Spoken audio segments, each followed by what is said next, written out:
DJ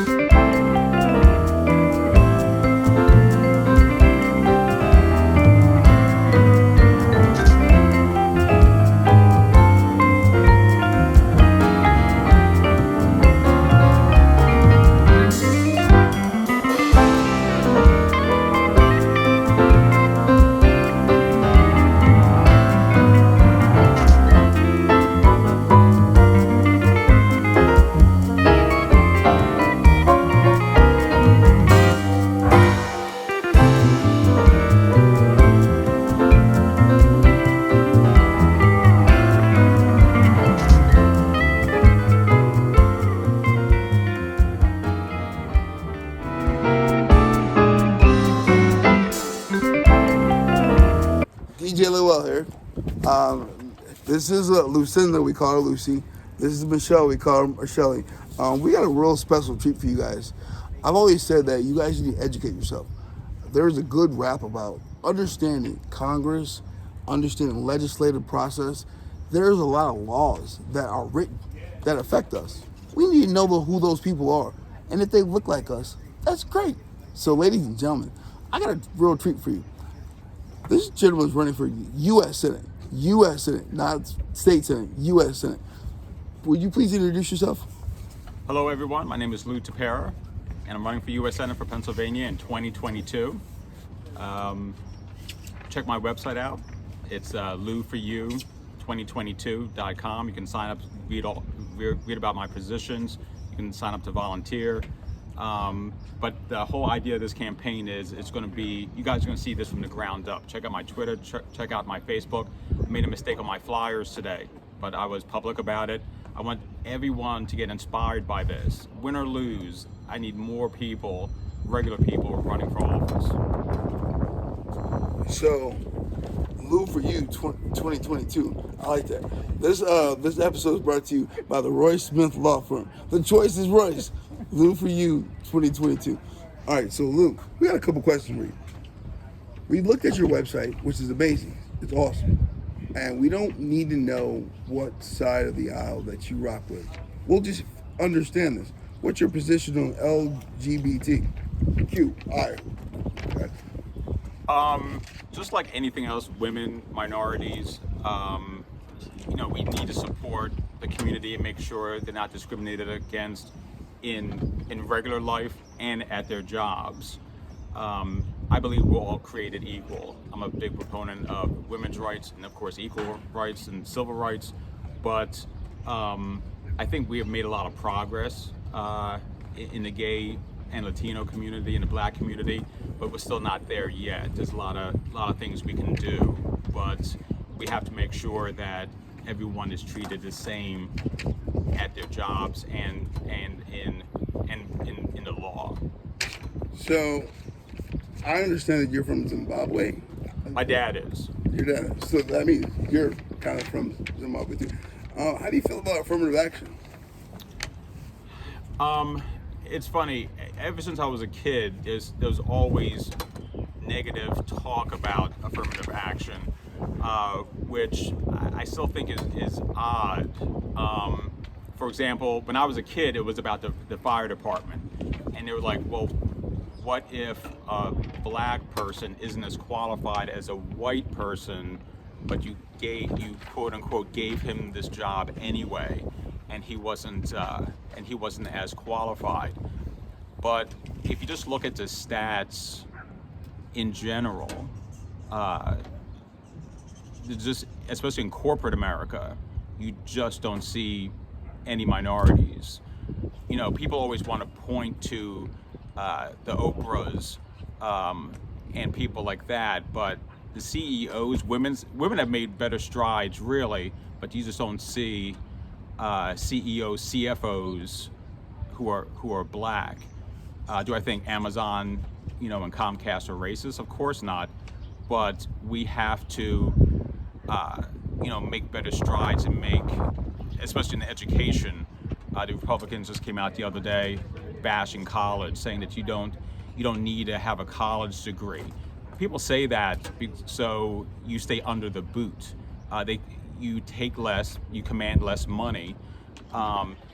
I have a college degree from Temple University. Am I going to be a billionaire? No, but I can command more money just because I have a college degree. And for those who are anti-education people, that affects one type of person the most, and that's minorities. And interesting full disclosure, I work for Comcast, so Brian Roberts, I do love you. I mean, we had the inclusion sessions yesterday. It was great. And don't get it twisted. I liked on his website. You don't have to go to college. They always tell you go to college, $80,000 in debt, and then all of a sudden you're an engineer, and all of a sudden you're a salesperson. Understand what it is that you want to do in life, and then be passionate about it, and then go get a degree. But sometimes we need plumbers, we need roofers, we need carpenters, we need mechanics. Okay, I'm just saying, I like that on his website. That's why I rock with him. Okay, go ahead. Next question we're gonna ask. Here's the weird situation. Uncomfortable. How do you feel about the whole Trump impeachment situation? When it comes to Trump, first of all, he should have been impeached. Do I feel he won the election fair and square? I mean, I do. Did Russia meddle? Yes. But at the end of the day, no votes were changed. I mean, he won. He won. And, it's funny. I have friends who voted for Trump. And, I worked on the Hillary campaign, as I did both of Obama's campaigns and John Kerry and Bill Clinton's. But, the thing is that Trump lost because his people didn't come out and vote. You lining up a bunch of boats in the harbor and talking all this craziness on Facebook, but you didn't knock on any doors, and that's why he lost. So for Trump people, number one, they have to own that, just like I owned when Hillary lost. I didn't work for Hillary as much as I did for Obama. Why? I thought she had it in the bag. To be fair, I'm like the only Democrat that's ever going to say that, but everyone thought that she was going to win that. I said it too. But, she lost, he lost fair and square. To say that the system is rigged and all this other nonsense is really just putting a wedge in the country. But should Trump have been impeached? Absolutely. And, that's going to hurt me in parts of Pennsylvania. A lot of Erie, Pennsylvania, a lot of counties out here voted for Trump. But I just have to call it like it is. He won fair and square, and he lost fair and square. This episode is brought to you by the Roy Smith Law Firm. I want to give you guys a black first. Don, we'll get right back to you. Don Cornelius, you guys all know that dance on Soul Train. Hello!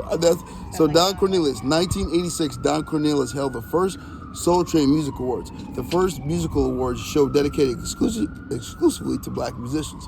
The Soul Train Music Show, conceived by Don Cornelius in the late 1960s, first aired in August 17, 1970, and went national on October 2nd, 1971. Similar to Dick Clark's American Bandstand, Soul Train followed a black music format attracting black audiences. Cornelius often added the show's attraction by dressing in flashy clothing. By 1992, Soul Train became the longest running syndicated music program. Cornelius was born in Chicago. I'm from Chicago. Chi-Town, what's up? Was in Chicago and studied at Dusubele, I don't know what college that is, high school, where he drew cartoons and for the school newspaper. He joined the U.S. Marines. If you watch the Soul Train show, he joined the Marines in 1954, returned to Chicago after 18 months of service. He was a part-time announcer for the radio station WVON, but later moved to WCIU-TV when he was a superior and mentor, left the radio station for television, as where he established Soul Train.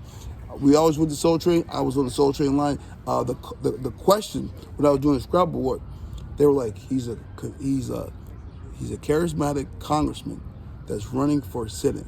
It was Harold Ford Jr. Oh, how? Okay, let's get back to the show. All right. So here's the thing. I feel, and you can tell me how you feel. I feel like Black Lives Matter. It's just a statement. It's like, hey, we're here. It's not like the Catholic Church. It's not like an organization. People say they're terrorists. How do you feel about Black Lives Matter? Yeah, they're like 10,000 protests. 95% of them have been peaceful, but they say it's a terrorist organization. Right. That's just meat for the 1% of the Republican base. Most moderates, Republicans and Democrats don't believe in any way that they are a terrorist organization. It's a political movement, like anything else. So, yeah, just to say they're a terrorist organization, that's just something that Hannity will tell you on Fox News to keep you afraid and make sure you keep voting Republican, but they're just not terrorists. They're just not. So here's the situation. I don't think anyone of power of significance, I don't know how to say that word, has subscribed to defund the police. Biden has called for more funding for law enforcement. All the law enforcement, they didn't endorse him. Well, who cares? You're not going to endorse someone who's going to hold you accountable. How do you feel about defunding police? Well, I've worked, we talked about it earlier, but, I've worked retail 33 years. I call the cops maybe 3 or 4 times a week. Defunding the police just doesn't make any sense. That's just a talking point, again, for the Republicans. No Democrat wants to defund, have less cops. First of all, not only, most of my good friends, not only are they teachers, but they're cops.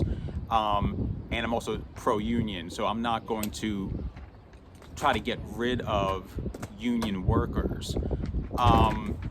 The whole defunding the police, are there bad cops? Yes, there's bad dentists. I was ripped off by a mechanic once, actually sued him and won.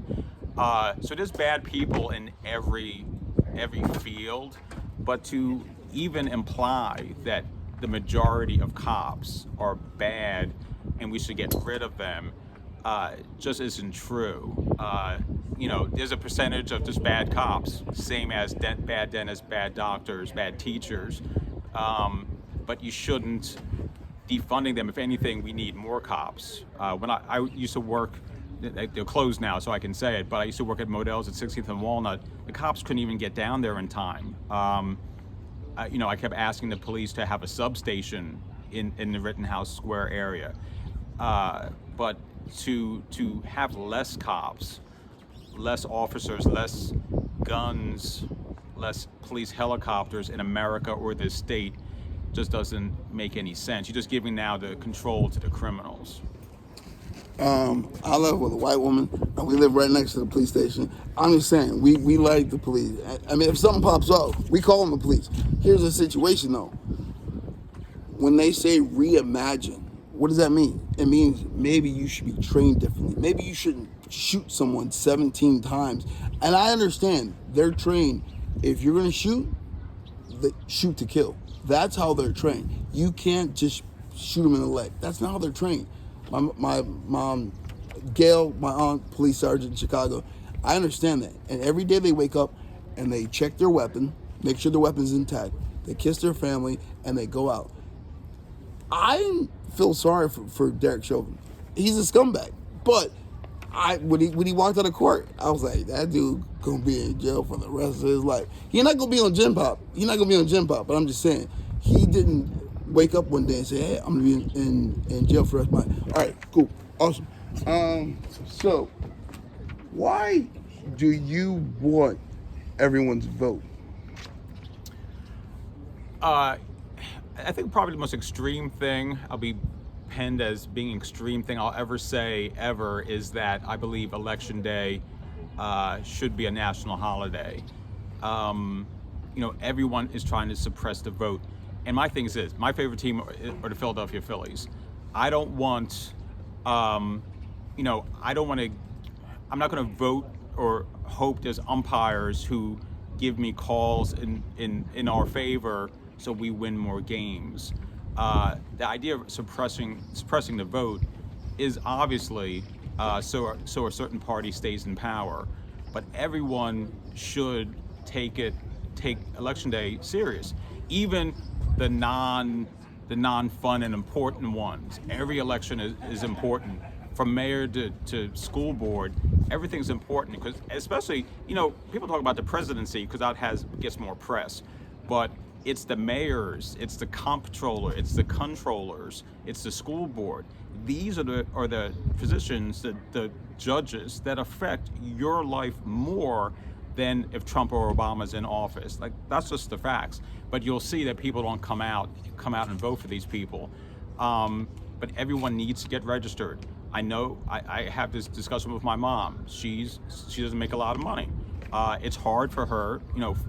Was it $28 for a state ID? That is tough. That is tough for some people, the poorer, lower middle class of us, to get. But you must get that. You must get it because they will try everything they can to make sure that you can't be heard and you can't vote. Can I just say something too, real quick? Some people, if you have to go back and get that ID, that hospital's gone. You can't get the ID.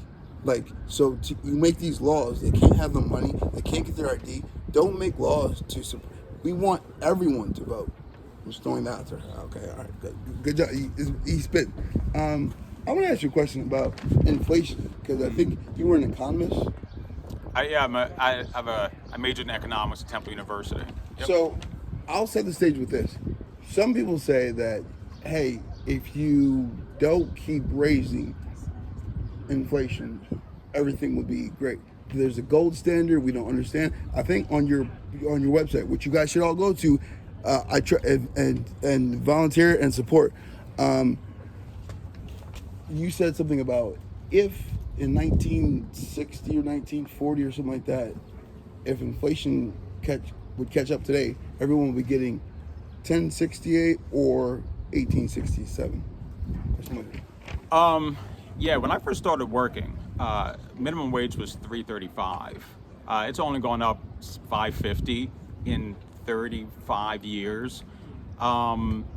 So if the American worker was paid based on the output of the American worker, we'd be making $18.62 an hour. So I know some people do talk about $15 an hour for minimum wage, and those who are against minimum wage, one of the things they say is, well, it'll cause massive inflation. I don't believe that. You would see massive inflation when, if we were all making $35 an hour. Having worked retail, it's supply and demand. From gas to Coca-Cola, if everyone was making, let's say, $150,000 a year, a gallon of milk is going to be $16. So the bottom percentage of people in earnings will still be at the bottom. So how do you get out of that? Again, it's education. There is nothing more important than education. That is how you will succeed. And again, that's why there's always been a fight, the anti-education movement. It's not just because they're anti-union and hate teachers' unions. They purposefully underfund the schools. There's still schools in Philadelphia where there's no heat, there's no AC. And when I was a manager for Office Depot, and teachers used to come in and buy supplies. I'm like, oh, you need a receipt for your tax write-off? Oh no, this is coming out of my pocket. So that's done so the poor stay poor. They don't want you going to college. They just don't. You're easier to lead. Again, I'm not saying if you don't have a degree, you won't be successful and you're a bad person. And for me, education, as it was stated earlier, it's not just about graduating from LaSalle or Harvard. It is at least going to mechanic school, a trade school. That's still higher education. That's still above grade 12. And you just earn less, and you get nickel and dimed for the rest of your life. If you don't have that degree, yes, you pay more in your car insurance. Yes, you pay more in your interest and credit cards. Yes, you have to pay first and last month's and the current month's rent when you get a new apartment. So you're gonna have to pay 3 times that. You will always be under the boot, and that is why people don't want you going to college. And the thing is, my mom is a professor. She's trying to defend her dissertation. I love you. Education is important. It's the most important. But here's the thing, ladies and gentlemen. You know how much an education can cost you? $5. You go to the library, get a library card, and just read books and just do your thing. You don't have to pay $1,000. So today, the word of the day today is brought to you by the Roy Smith Law Firm. The choice is Royce. The word of the day today is relegate, to banish, to send away. The most junior of the junior executives was relegated to a tiny windowless office that had to be in the broom closet. It's like Office Space. The guy was in Office Space. He was thrown in the closet. The new father's large collection of jazz records, don't mess with my jazz records, was relegated to the cellar to make room for the new baby's larger collection of stuffed animals. Who does that? The father objected to the relegation of his record collection to the cellar, but his objection did no good. Relegate. All right. Brought to you by the Roy Smith Law Firm. All right. So. And you know what? One last thing about education. So when I graduated Temple, it was in '93. We all went to the Civic Center, and then we all went back to main campus. And depending what school you were in, the deans handed you your actual diploma. And I remember the dean that gave me my economics degree. I'd worked for him. I graded tests and the rest of it. But when he gave me that diploma, he told me that. And I know people always say economists are bleak and only worry about numbers, but he told me that this is the only thing you will ever own that no one can ever take from you. It can never leave you. It can never burn down. People can't repo it. It is yours forever. And this is why, again, once you get that, this is why there's a certain class of person out there that doesn't want you to get that degree, because they can never take it from you. But so the question I have is that I'm conflicted about this. You said almost like, what was the movie where Morgan Freeman was in? What was the movie called? Lean on Me. Okay, so perfect. See, you got it. You said kick out the bad kids. I am like, take those kids and hug them and love them and I'm gonna shoot that dog. But love them and have a good time. But you were like, and sometimes people just don't. They're just about a different type of lifestyle, and you're distracting everyone else that wants to go to Harvard, like focus on education, live the good lifestyle. You said kick them out. Is that what you think? I do when it gets to a point. Two of the people who work in my store, they work with me part-time, and they're both teachers. And one time this teacher came in with a black eye. A student had punched her. So the thing is, again, the underfunding of the schools, first off, are causing an overcrowding of the classes. When I was in high school, which was in South Jersey, but I went to elementary school out here in Philadelphia, at McCall School, we had 25 kids. But now there are public schools that have 45, 50 kids. And if one person is continuously making an issue, it's harder for the other kids to learn. Should you be kicked out of school because you threw a spitball at somebody? Of course not. But there comes a point, just like criminals, there comes a point when you just have to go someplace else, because we can't afford to lose 47 students, or 47 students get a less of an education because of one bad person. That just isn't equal. But you just have to. Do we send them to a different school and get them help? Of course. Like, just don't kick them out on the street when they're 11 years old. But it's about the common good. It's almost similar to the face masks thing. It doesn't matter if I want to wear a mask or not. I have to look out for the common good. So it's not about Lew and what Lew wants. It's how can I make sure these people, my mom, those guys over there, I don't give them the virus, or I don't get it, and then I give it to my coworkers and my loved ones. So it's the bigger picture, and and that's the gift and the curse of being a politician. You have to make the hard decisions, but the bad kids have to be at least put someplace else. But if anyone ever wants to talk politics, here is the litmus test. I don't know what your politics are. I mean, I do know what your politics are, but tell me two good things about George W. Bush and tell me two bad things about Bill Clinton.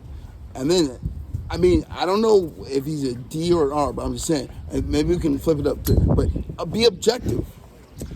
Right, and that's actually a great point, because right now we're so divisive. It started under Obama. It wasn't because of Obama, but there was a certain faction who just didn't want him in office. And Trump saw that and just made the divide even worse. I have friends who are Republican. I mean, it is what it is. I'm a Democrat. And some of my Republican or Democrat friends, like, I can't believe that you have friends who are Republican. But therein lies the problem. Nothing will change if we don't talk and work with each other. I like CNN. I feel it's moderate. I know MSNBC is liberal. I know Fox is super conservative. I read 5 newspapers a day: the Inquirer, Tribune, the Times, the Post, Wall Street Journal, and they're all over the spectrum. They're liberal and conservative. I don't live in an echo chamber, and I think a lot of people don't want to hear what the other side even has to say. But to your question about W, the worst thing he did, because it hurt me. We all know what he did that. Two positive things. He was in office for eight years. Let's see. He did, and you know what? And that's actually a great question, because it's funny. My when I was a senior at Temple, I had to write a paper, and I was working on the Bill Clinton campaign, and he was only 12 of us, because it was like the last senior class, and he's like, hey, who should win, Bush or Clinton? And we were just trashing each other for like 30 solid minutes. The professor, all he did was write a tablet who was for who. And at the end, he's like, okay, so all you Clinton people, I need a 35-page paper on why Bush Sr. would be a better president. And all you Bush people, you have to tell me why Clinton would be a better president. And if it's any pandering, if you're just saying it because I want to hear it, I'm going to fail you, and you will fail a class. And I got to tell you, that's a great exercise for everyone to do. What I liked about Bush, I think he meant well. He meant well, and he at least tried. And I'm okay with failure. I tell my associates that I fail at work. I'm okay with failure. I don't like people who don't try. So he at least tried. We disagreed on economic policies, just like Reagan. I disagreed with a lot of his economic policies, but he didn't embarrass the country. Yes, there were Bushisms, and he misspoke and stuff. Okay, I mean that's him just being a human being. But at his core, he wasn't a bad person. And I'm not saying that now because now he's friends with the Obamas. He just wasn't a bad person. I wasn't embarrassed he was my president. So that's the one thing good I can say about Bush. He definitely tried. Tell me something bad about Clinton. Clinton, it's funny. The one thing with Trump, people knew what they were getting into when they got Trump. And I already said it. I knocked on a lot of doors for Bill Clinton. And we knew that he cheated on his wife. We knew that. We knew that. So just like people knew Trump wasn't on the moral high ground, people still voted for him. So what I didn't like about Clinton was obviously his infidelity to Hillary. And it's funny, the Trump people say, well, I voted for the guy on his policies, not him as a human being. Okay. But I think with Clinton, he did the Small Business Association, administration. He really heavily funded them. It helped me start my small business when I was getting out of college. He put 1 million cops on the street. He 3 strikes you out. There was a lot of things it was the only time ever in my lifetime as a human being that we had 7 years of fiscal growth and a fiscal surplus. Only time ever in life since World War II. It was the last 7 years of the Clinton-Gore administration. But again, that said, it was definitely the cheating thing was bad. And, I still play it once in a while when he said it depends on what your definition of is. Okay, that's a little tough to watch when you're a big supporter of him. So he probably shouldn't have said that. And he definitely lied to Congress. And he deserved to be impeached. He deserved that. But so that's what he could have done better. All right, as we're gonna wrap this up, before we ask this last question, we love it. We're gonna do something that we've never done here at Between Two Perms. Executive producer, how you doing? New York Times. No, why are you terrified? We're endorsing him. Yo, I'm gonna volunteer for him. I'm gonna knock on doors for him. I'm gonna make phone calls for him. I'm gonna contribute financially for him. I did it for Saystack, and Saystack knocked off Spectre. And then it got weird because then say Stack he didn't beat fucking. I'm sorry, Mom. I'm sorry for cursing. Toomey. He didn't beat Toomey. Yeah. I listen every single time, every single. And that the organization still owes me money because I was a poll watcher. I'm coming for y'all too. But listen, you guys always get involved. Get involved. I'm a volunteer for this guy. We're endorsed.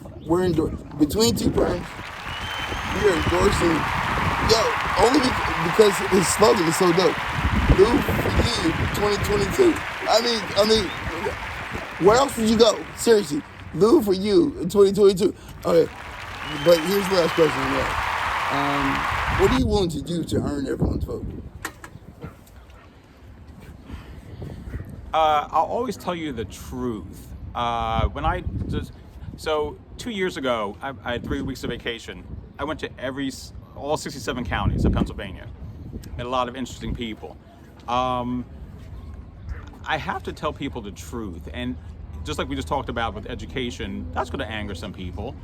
But I feel that we're in the era where you need just to be genuine, and I'm not going to just pander to people. I'm not going to go to Lancaster and talk to Amish people just because I'm running for office. I'm not going to get a photo in front of a church to pander to a certain type of person. My life is, I have friends of all demographics. I have very rich friends. I have friends on food stamps. I have black friends, white friends, gay, Asian, Latino. So I will knock on every door. I need 2,000 signatures to become governor. I know my signatures, my nomination petition will be challenged. I know it will be, because I don't have the high-powered attorneys. I just don't have it. Governor. So we're going to get, what's that? Senator. You said governor. Oh, senator, sorry. So I need 2,000, and I have to pay Pennsylvania $5,000.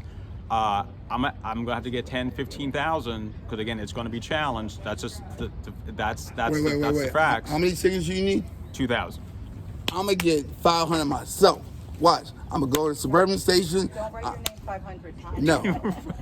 Oh, you're so funny. No, all you guys, you know what people are gonna say? Oh, I don't really know him. I don't know. Listen, we just want him to get on the ballot, so you can research him later. I've done this before. I've been a campaign manager for Republicans, whatever. I'm gonna get 500 signatures myself. Anyone, you guys know how the raffle works, right? So $100 first place, $75 second place. Ain't nobody subscribing. So if you go work, volunteer, you guys will get in a raffle. Final thoughts. I get it all the time, and it's even on my site, but even my best friends, family members have told me, you're crazy to run. And I think we have been programmed that only the well-connected and the very rich can run for office. There's good Democrats out there, there's good Republicans. I'm not saying that you should vote for me because yesterday at work I was collecting carts in the parking lot, but I think there is a genuine disconnect between, and one of my economics professors told me, as the years go on, you will see a bigger disconnect between the haves and the have-nots. And, whoever became president, there was still a sect of that party that won that said, people bashed on Trump the other day, well, he didn't bring back coal. I didn't see change, and you will not see change. You will not see real change until teachers become governors, SEPTA bus drivers become senators and House reps. You guys have to get involved. So that's why I'm going to post every misfire and misstep on Twitter, on Facebook, because when you guys all run, Lew messed this up. Oh, so I'm going to do this differently. But how you make change, especially for us middle class and lower middle class people, is you guys have to run for office. And I hope that is the greatest takeaway of this campaign. Ladies and gentlemen, what we like to say is life is short. Live. Go out, travel. Go to Zimbabwe. Go to somewhere. Love. The people you love, COVID happened. Hug them. Tell them how much you love them every single day. Learn. If you're done learning, you're pretty much done. So learn. Keep reading a book. Keep doing this. Live, love, learn. As a comedian, from me to you, laugh. every single day. Laugh as much as possible. Wait a second. Oh, there's a quote. Albert Einstein had a quote. Hold on. I mean, it was Albert Einstein. So wait, where's my phone? Okay. And this is something that kind of goes back to the Bible too. Albert Einstein said, "Whew," and this episode is brought to you by the Lew Tapera Lew for You 2022 campaign. Where'd it go? I don't know how to work this. Oh. It was in your photos. Oh, here it is. Wow. Albert Einstein said, "The important thing is to not stop questioning." Albert Einstein. That's it. We'll see you guys next episode. Lew for You 2022. Hey, throw out your social media, your website, all your information. So I'm on Facebook. Nothing has changed. It's Lew Tapera, LEWTAPERA. Same on Twitter.